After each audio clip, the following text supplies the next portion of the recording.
ಸ್ನೇಹಿತರೆ, ಕಚ್ಚೋ ನಾಯಿ ಬೊಗಳಲ್ಲ ಅನ್ನುವ ಮಾತನ್ನ ನೀವೆಲ್ಲ ಕೇಳಿರಬಹುದು. ಈ ಗಾದೆಗೆ ಈಗ ಪರ್ಫೆಕ್ಟ್ ಎಕ್ಸಾಂಪಲ್ ಸಿಕ್ಕಿದೆ.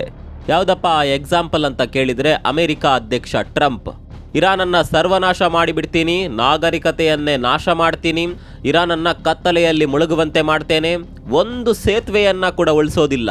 ಅಬ್ಬಬ್ಬಾ, ಟ್ರಂಪ್ ಹಾಕಿದ ಧಮ್ಕಿಗಳು ಒಂದಾ ಎರಡ?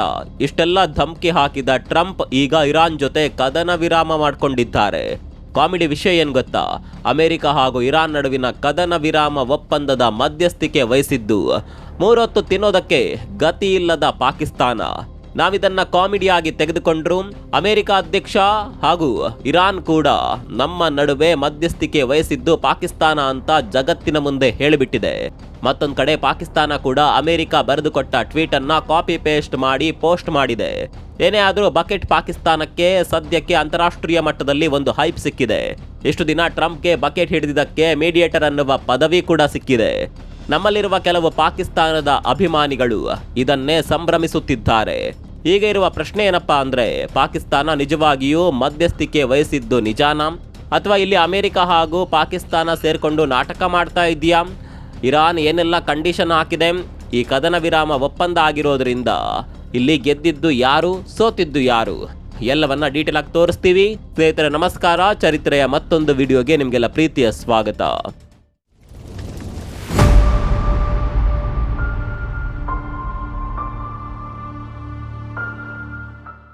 ಸ್ನೇಹಿತರೆ, ಇರಾನ್ ಹಾಗೂ ಅಮೆರಿಕ ನಡುವೆ ನಡೆದ ಕದನ ವಿರಾಮದ ಬಗ್ಗೆ ಈಗಾಗಲೇ ನೀವು ತುಂಬಾ ಕಡೆ ನೋಡಿರಬಹುದು. ನಾವು ಪುನಃ ಅದನ್ನೇ ಹೇಳೋದಕ್ಕೆ ಹೋಗೋದಿಲ್ಲ. ಇಷ್ಟು ದಿನ ಸೀರಿಯಸ್ ವಿಷಯ ಕೇಳಿ ಕೇಳಿ ನಿಮ್ಗೂ ಬೋರ್ ಆಗಿರಬಹುದು. ಹೀಗಾಗಿ ನಾವೀಗ ಕಾಮಿಡಿ ವಿಷಯ ಹೇಳೋದಕ್ಕೆ ಹೊರಟಿದ್ದೇವೆ. ಈ ಕಾಮಿಡಿಯನ್ನ ಸೀರಿಯಸ್ ವಿಷಯದಿಂದ ಆರಂಭ ಮಾಡೋಣ. ಒಂದ್ ಕಡೆ ಇಡೀ ಜಗತ್ತು 3ನೇ ಮಹಾಯುದ್ಧಕ್ಕೆ ಕ್ಷಣಗಣನೆ ಆರಂಭಿಸಿತ್ತು. ಇನ್ನೇನು ಅಮೆರಿಕದ ಬಾಂಬ್ಗಳು ಇರಾನ್ನ ಮೇಲೆ ಬೀಳುತ್ತೆ, ಇಡೀ ನಾಗರಿಕತೆಯೇ ನಾಶವಾಗುತ್ತೆ ಅನ್ನುವ ಭಯದಲ್ಲಿ ಭೂಮಿ ನಡುಕ್ತಾ ಇತ್ತು. ಆದರೆ ಸರಿಯಾಗಿ ಅದೇ ಹೊತ್ತಿಗೆ ಇಡೀ ಜಗತ್ತೇ ನಗುವಂತೆ ಮಾಡುವ, ವಿಶ್ವದಾದ್ಯಂತ ವೈರಲ್ ಆಗುವ ಒಂದು ಘಟನೆ ನಡೆದು ಹೋಯಿತು. ಇರಾನ್ ಮತ್ತು ಅಮೆರಿಕ ನಡುವೆ ಶಾಂತಿ ತರ್ತೀನಿ ಅಂತ ಹೋದ ಪಾಕಿಸ್ತಾನದ ಪ್ರಧಾನಿ ಶೆಹಬಾಜ್ ಶರೀಫ್ ಮಾಡಿದ ಒಂದು ಎಡವಟ್ಟು ಇದೀಗ ಇಡೀ ಇಂಟರ್ನೆಟ್ನಲ್ಲಿ ತಮಾಷೆಯ ವಸ್ತುವಾಗಿದೆ. ಹೌದು, ಪಾಕಿಸ್ತಾನದ ಪ್ರಧಾನಿ ಶೆಹಬಾಜ್ ಶರೀಫ್ ಅವರು ಟ್ವಿಟರ್ನಲ್ಲಿ ಒಂದು ಮೆಸೇಜ್ ಹಾಕಿದ್ರು. ಆ ಮೆಸೇಜ್ನಲ್ಲಿ ಯುದ್ಧ ನಿಲ್ಲಿಸುವ ಬಗ್ಗೆ ವಿವರಣೆ ಇತ್ತು. ಆದರೆ ಆ ಟ್ವೀಟ್ನ ಆರಂಭದಲ್ಲೇ ಏನಿತ್ತು ಗೊತ್ತಾ? Draft Pakistan's PM message on X ಅಂತ ಇತ್ತು. ಯೋಚನೆ ಮಾಡಿ ಸ್ನೇಹಿತರೆ, ಒಬ್ಬ ದೇಶದ ಪ್ರಧಾನಿ ತಾನೇ ಸ್ವತಃ ಟ್ವೀಟ್ ಮಾಡ್ತಿದ್ದಾರೆ ಅಂದ್ರೆ ಅದರ ಮೇಲೆ ಡ್ರಾಫ್ಟ್ ಅಂತ ಇರುತ್ತಾ? ಸಾಧ್ಯವೇ ಇಲ್ಲ.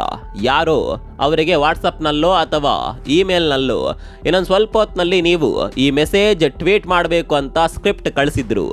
ನಮ್ಮ ಶೆಹಬಾಜ್ ಶರೀಫ್ ಅವರು ಎಷ್ಟು ಬ್ಯುಸಿ ಇದ್ರು ಅಂದ್ರೆ ಮೇಲೆ ಇದ್ದ ಡ್ರಾಫ್ಟ್ ಅನ್ನುವ ಹೆಡ್ಡಿಂಗ್ ಅನ್ನ ಕೂಡ ಡಿಲೀಟ್ ಮಾಡದೆ ಹಾಗೆಯೇ ಕಾಪಿ ಪೇಸ್ಟ್ ಮಾಡಿಬಿಟ್ಟಿದ್ರು. ಈ ಎಡವಟ್ಟು ನೋಡಿದ ತಕ್ಷಣ ಇಡೀ ಇಂಟರ್ನೆಟ್ ಚರ್ಚೆ ಮಾಡೋದಕ್ಕೆ ಶುರು ಮಾಡ್ತು. ಅಮೆರಿಕದ ಖ್ಯಾತ ಪತ್ರಕರ್ತ ರಯಾನ್ ಗ್ರಿಮ್ ಅವರು ಒಂದು ಪಾಯಿಂಟ್ ಎತ್ತಿದ್ರು. ಪಾಕಿಸ್ತಾನ ಪ್ರಧಾನಿಯ ಸ್ವಂತ ಸಿಬ್ಬಂದಿ ಏನಾದರೂ ಮೆಸೇಜ್ ಬರೆದಿದ್ರೆ ಅವರು ಪಾಕಿಸ್ತಾನ್ಸ್ PM ಅಂತ ಬರಿತಾ ಇರಲಿಲ್ಲ, ಕೇವಲ ಪ್ರೈಮ್ ಮಿನಿಸ್ಟರ್ ಅಂತ ಬರಿತಾ ಇದ್ರು. ಆದರೆ ಈ ಮೆಸೇಜ್ನಲ್ಲಿ ಪಾಕಿಸ್ತಾನ್ಸ್ PM ಅಂತ ಇತ್ತು. ಇದರ ಅರ್ಥ ಏನ್ ಗೊತ್ತಾ? ಈ ಸ್ಕ್ರಿಪ್ಟ್ ಅನ್ನ ಅಮೆರಿಕ ಅಥವಾ ಇಸ್ರೇಲ್ ಬರೆದು ಪಾಕಿಸ್ತಾನದ ಕೈಗೆ ಕೊಟ್ಟಿರಬಹುದು ಅನ್ನುವ ಸಂಶಯ ಈಗ ದಟ್ಟವಾಗಿದೆ. ಮುಂದೆ ಸ್ವಲ್ಪ ಹೊತ್ತಿನಲ್ಲೇ ಶರೀಫ್ ಅವರು ಈ ಟ್ವೀಟ್ ಅನ್ನ ಎಡಿಟ್ ಮಾಡಿದ್ರು. ಆದ್ರೆ ಅಷ್ಟರಲ್ಲೇ ಇಡೀ ಜಗತ್ತು ಅದರ ಸ್ಕ್ರೀನ್ ಶಾಟ್ ಅನ್ನ ತೆಗೆದು ಆಡ್ಕೊಳ್ಳೋದಕ್ಕೆ ಶುರು ಮಾಡಿತ್ತು. ಈಗ ವಿಚಾರ ಏನಪ್ಪಾ ಅಂದ್ರೆ, ಪಾಕಿಸ್ತಾನ ಇಲ್ಲಿ ನಾನೇ ಸಂಧಾನ ಮಾಡಿದ್ದು ಅಂತ ಬೀಗ್ತಾ ಇದ್ರು. ಪಾಕಿಸ್ತಾನವನ್ನ ಅಮೆರಿಕ ಕೈಗೊಂಬೆಯ ರೀತಿ ಬಳಸ್ಕೊಳ್ತಾ ಇದೆ ಅನ್ನೋದು ಈಗ ಜಗತ್ತಿನ ಮುಂದೆ ಬಯಲಾಗಿದೆ. ಅಸಲಿಗೆ ಇಲ್ಲಿ ಸಂಧಾನದ ಅಗತ್ಯ ಇರಾನ್ಗೆ ಇರಲೇ ಇಲ್ಲ. ಅಗತ್ಯ ಇದ್ದಿದ್ದು ಅಮೆರಿಕಾಗ್ ಮಾತ್ರ. ಇರಾನ್ಗೆ ಕಳೆದುಕೊಳ್ಳೋದಕ್ಕೆ ಏನೇನೋ ಇರಲಿಲ್ಲ. ಇಲ್ಲ ಅಂದ್ರೆ ಟ್ರಂಪ್ ಅಷ್ಟೆಲ್ಲ ಧಮ್ಕಿ ಹಾಕುವಾಗ ಇರಾನ್ ಶರಣಾಗ್ತಾ ಇತ್ತು. ಆದರೆ ಇರಾನ್ ಹಾಗೆ ಮಾಡೋದಕ್ಕೆ ಹೋಗ್ಲೇ ಇಲ್ಲ. ಎಷ್ಟೇ ಧಮ್ಕಿ ಹಾಕಿದ್ರು ಬಗ್ಲಿಲ್ಲ. ಇರಾನ್ ಇಲ್ಲಿ ಎಷ್ಟರ ಮಟ್ಟಿಗೆ ಕಾನ್ಫಿಡೆನ್ಸ್ನಲ್ಲಿದೆ ಅಂದರೆ, ಅಮೆರಿಕ ಯುದ್ಧ ವಿರಾಮದ ಒಪ್ಪಂದ ಮಾಡಿಕೊಂಡಿದ್ದೇ ತಡ ಇರಾನ್ ತನ್ನ ಟ್ರೋಲ್ ಆರ್ಮಿಯನ್ನ ಫೀಲ್ಡ್ಗೆ ಇಳಿಸಿಬಿಟ್ಟಿದೆ. ಟ್ರಂಪ್ರನ್ನ ಒಂದು ಕಾಮಿಡಿ ಕ್ಯಾರೆಕ್ಟರ್ ಥರ ಬಿಂಬಿಸಿ ಇರಾನ್ ಬಿಟ್ಟ ಆ ವಿಡಿಯೋ ಈಗ ಇಡೀ ಇಂಟರ್ನೆಟ್ನಲ್ಲೇ ಬೆಂಕಿ ಹಚ್ಚಿದೆ. ಈ ಹಿಂದೆಯೂ ಟ್ರಂಪ್ ಧಮ್ಕಿ ಹಾಕಿದಾಗ ಇರಾನ್ ಆ ಧಮ್ಕಿಯನ್ನ ಗೇಲಿ ಮಾಡ್ತಾ ಇತ್ತೇ ವಿನಃ ಭಯ ಪಡ್ತಾ ಇರಲಿಲ್ಲ. ಇಂತಹ ಇರಾನ್ಗೆ ಯಾವುದೇ ಸಂಧಾನಕಾರನ ಅಗತ್ಯ ಇರಲಿಲ್ಲ. ಅಗತ್ಯ ಇದ್ದಿದ್ದು ಅಮೆರಿಕಾಗೆ. ಹೀಗಾಗಿ ಇಲ್ಲಿ ಅಮೆರಿಕ ತನಗೆ ಬಕೆಟ್ ಹಿಡಿತಾ ಇದ್ದ ಪಾಕಿಸ್ತಾನವನ್ನ ಬಳಸ್ಕೊಂಡಿದೆ ಅಷ್ಟೇ. ಇದನ್ನೇ ಇಟ್ಕೊಂಡು ಬಿಲ್ಡಪ್ ಕೊಡುವವರು ಇಬ್ರ ಹೇಳಿ ಕೆಲವರಂತೂ ಪಾಕಿಸ್ತಾನವನ್ನ ವಿಶ್ವಗುರು ಅಂತಾನೆ ಕರೆದು ಬಿಟ್ಟಿದ್ದಾರೆ. ಇರ್ಲಿ, ಅದು ಅವರವರ ಭಾವನೆಗೆ ಬಿಟ್ಟಿದ್ದು. ಸ್ನೇಹಿತರೆ, ನಾವೀಗ ಹೇಳೋದನ್ನ ಸರಿಯಾಗಿ ಕೇಳಿಸ್ಕೊಳ್ಳಿ. ಈಗ ಒಪ್ಪಂದ ಆಗಿರುವ ಪ್ರಕಾರ 2 ವಾರ ಯುದ್ಧ ನಿಲ್ಲುತ್ತೆ. ಆದರೆ ಈ ಒಪ್ಪಂದವನ್ನ ಖಂಡಿತವಾಗಿಯೂ ಅಮೆರಿಕ ಪಾಲನೆ ಮಾಡೋದಿಲ್ಲ. ಅಮೆರಿಕ ಇದರಲ್ಲಿ ಏನಾದರೂ ನಾಟಕ ಆಡಿಯೇ ಆಡುತ್ತೆ. ಇಲ್ಲಿ ಕದನ ವಿರಾಮವನ್ನ ಕಾಡಿ ಬೇಡಿ ಮಾಡಿಕೊಂಡಿದ್ದು ಅದೇ ಕಾರಣಕ್ಕಾಗಿ. ಯಾವುದೇ ಪ್ಲಾನ್ ಮಾಡಿಕೊಂಡೇ ಟ್ರಂಪ್ ಈ ನಾಟಕ ಮಾಡಿದ್ದಾರೆ. ಮತ್ತೊಂದು ಕಡೆಯಲ್ಲಿ ಪಾಕಿಸ್ತಾನ ಈಗ ಇರಾನ್ ಮತ್ತು ಅಮೆರಿಕ ಎರಡಕ್ಕೂ ಮಿತ್ರನಂತೆ ವರ್ತಿಸ್ತಾ ಇದೆ. ಇರಾನ್ ತನ್ನ ಹರ್ಮುಜ್ ಜಲಸಂಧಿಯನ್ನ 2 ವಾರ ತೆರಿಬೇಕು, ಅದಕ್ಕೆ ಪ್ರತಿಯಾಗಿ ಅಮೆರಿಕ ಯುದ್ಧ ನಿಲ್ಲಿಸಬೇಕು ಅನ್ನೋದು ಈಗ ಆಗಿರುವ ಡೀಲ್. ಆದರೆ ಇಲ್ಲೂ ಕೂಡ ಒಂದು ಕಿರಿಕಿದೆ. ಇಸ್ರೇಲ್ ಪ್ರಧಾನಿ ನೆತನ್ಯಾಹು ಈ ಶಾಂತಿ ಒಪ್ಪಂದಕ್ಕೆ ಪೂರ್ತಿ ಒಪ್ಪಿಲ್ಲ. ಇರಾನ್ ಮೇಲಿನ ದಾಳಿ ನಿಲ್ಲಬಹುದು, ಆದರೆ ಲೆಬನಾನ್ನಲ್ಲಿ ನಮ್ಮ ಆಪರೇಷನ್ ಮುಂದುವರಿಯುತ್ತೆ ಅಂತ ಹೇಳಿ ಯುದ್ಧದ ಕಿಚ್ಚನ್ನ ಹಾಗೆಯೇ ಜೀವಂತವಾಗಿಟ್ಟಿದ್ದಾರೆ. ಇತ್ತ ಅಮೆರಿಕ ಶಾಂತಿಯ ಬಗ್ಗೆ ಮಾತನಾಡ್ತಿದ್ರೆ ಇರಾನ್ ಮಾತ್ರ ಸುಮ್ಮನೆ ಕೂತಿಲ್ಲ. ಅಮೆರಿಕದ ಅಧ್ಯಕ್ಷ ಟ್ರಂಪ್ ಅವರನ್ನ ಇರಾನ್ ಹೇಗೆ ಲೇವಡಿ ಮಾಡಿದೆ ಗೊತ್ತಾ?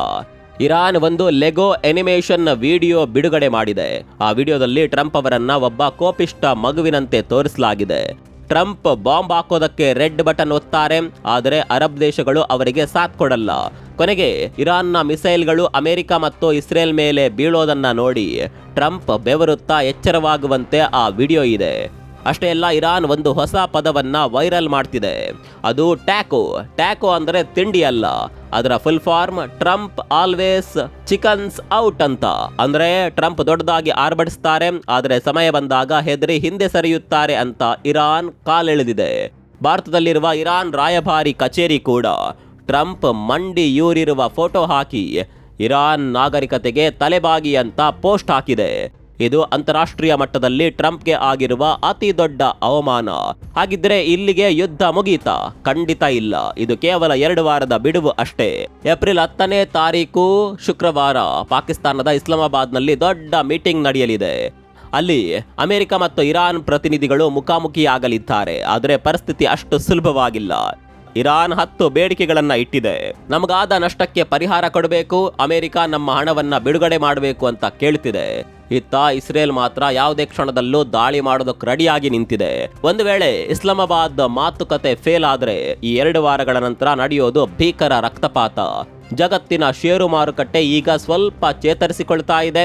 ತೈಲ ಬೆಲೆ ಕೂಡ ಕಡಿಮೆ ಆಗಿದೆ.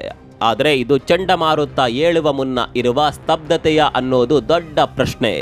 ಪಾಕಿಸ್ತಾನ ಪ್ರಧಾನಿ ಕಾಪಿ ಪೇಸ್ಟ್ ಮಾಡುವ ಅವಸರದಲ್ಲಿ ಜಗತ್ತಿಗೆ ಒಂದು ಸತ್ಯವನ್ನಂತೂ ತೋರಿಸಿಕೊಟ್ಟಿದ್ದಾರೆ. ಅದೇನೆಂದರೆ ಅಂತಾರಾಷ್ಟ್ರೀಯ ರಾಜಕೀಯದಲ್ಲಿ ತೆರೆಯ ಹಿಂದೆ ನಡೆಯುವ ನಾಟಕಗಳು ನಾವು ಊಹಿಸೋದಕ್ಕಿಂತಲೂ ತುಂಬಾ ವಿಚಿತ್ರವಾಗಿರುತ್ತವೆ. ಸ್ನೇಹಿತರೆ, ಪಾಕಿಸ್ತಾನದ ಪ್ರಧಾನಿ ಮಾಡಿದ ಈ ಎಡವಟ್ಟಿನ ಬಗ್ಗೆ ನೀವೇನಂತೀರಾ? ಅಮೆರಿಕ ಮತ್ತು ಇರಾನ್ ನಡುವೆ ಶಾಂತಿ ನೆಲೆಸುತ್ತಾ ಅಥವಾ ಇದು ಕೇವಲ ನಾಟಕನಾ? ನಿಮ್ಮ ಅನಿಸಿಕೆಯನ್ನ ಕೆಳಗೆ ಕಾಮೆಂಟ್ ಮಾಡಿ. ವಿಡಿಯೋ ಇಷ್ಟ ಆಗಿದ್ರೆ ಲೈಕ್ ಮಾಡಿ, ಹಾಗೆ ನಿಮ್ಮ ಸ್ನೇಹಿತರ ಜೊತೆ ವಿಡಿಯೋವನ್ನ ಶೇರ್ ಮಾಡಿ. ಇಂತಹ ಮತ್ತಷ್ಟು ಇಂಟ್ರೆಸ್ಟಿಂಗ್ ಅಂತಾರಾಷ್ಟ್ರೀಯ ಸುದ್ದಿಗಳಿಗಾಗಿ ನಮ್ಮ ಚಾನಲ್ಗೆ ಸಬ್ಸ್ಕ್ರೈಬ್ ಆಗೋದನ್ನ ಮರಿಬೇಡಿ. ಮುಂದಿನ ವಿಡಿಯೋದಲ್ಲಿ ಸಿಗೋಣ. ಅಲ್ಲಿವರೆಗೂ ನಮಸ್ಕಾರ.